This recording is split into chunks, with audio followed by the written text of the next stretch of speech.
Hi guys, Samantha from Jessimo Tutorials here, and today I'm going to show you how to remove fingerprints and ripples from your polymer clay sheets before you start using them with surface effects. Now surface effects, generally you want a nice clean flat sheet. You don't want ones that have fingerprints like this, or where they have pasta machine ripples like this one.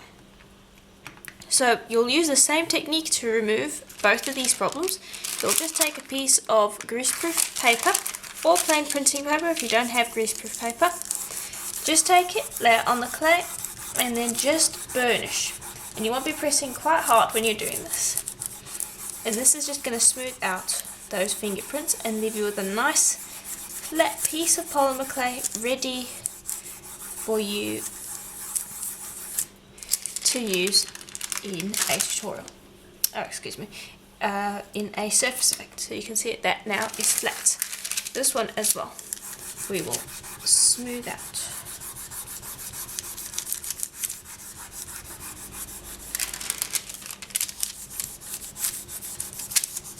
And you won't be pressing quite hard when you do this. You can use a roller instead of your fingers, but my fingers work perfectly fine.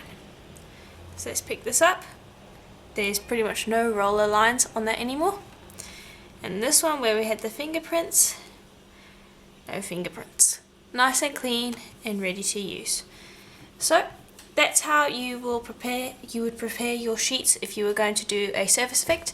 You don't need to worry about this sort of thing if you're going to be making canes, microchefs, makume garne, satin slices and things like that, because it doesn't really matter. Your clay is going to get manipulated, pressed into molds and things like that, and it doesn't matter if there are fingerprints on it now. You would remove them later whenever they pop up. So you don't have to worry about it if you're doing that. But if you're doing any sorts of surface effects, like maybe let's see, crackle, you would want to do it. Anything where you're putting paints or mica powders on, you would want to remove those sorts of things.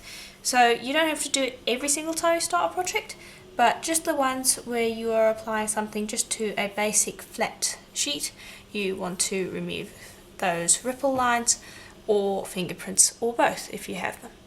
And so I hope this was helpful to you, and I'll see you in the next tutorial. Bye for now.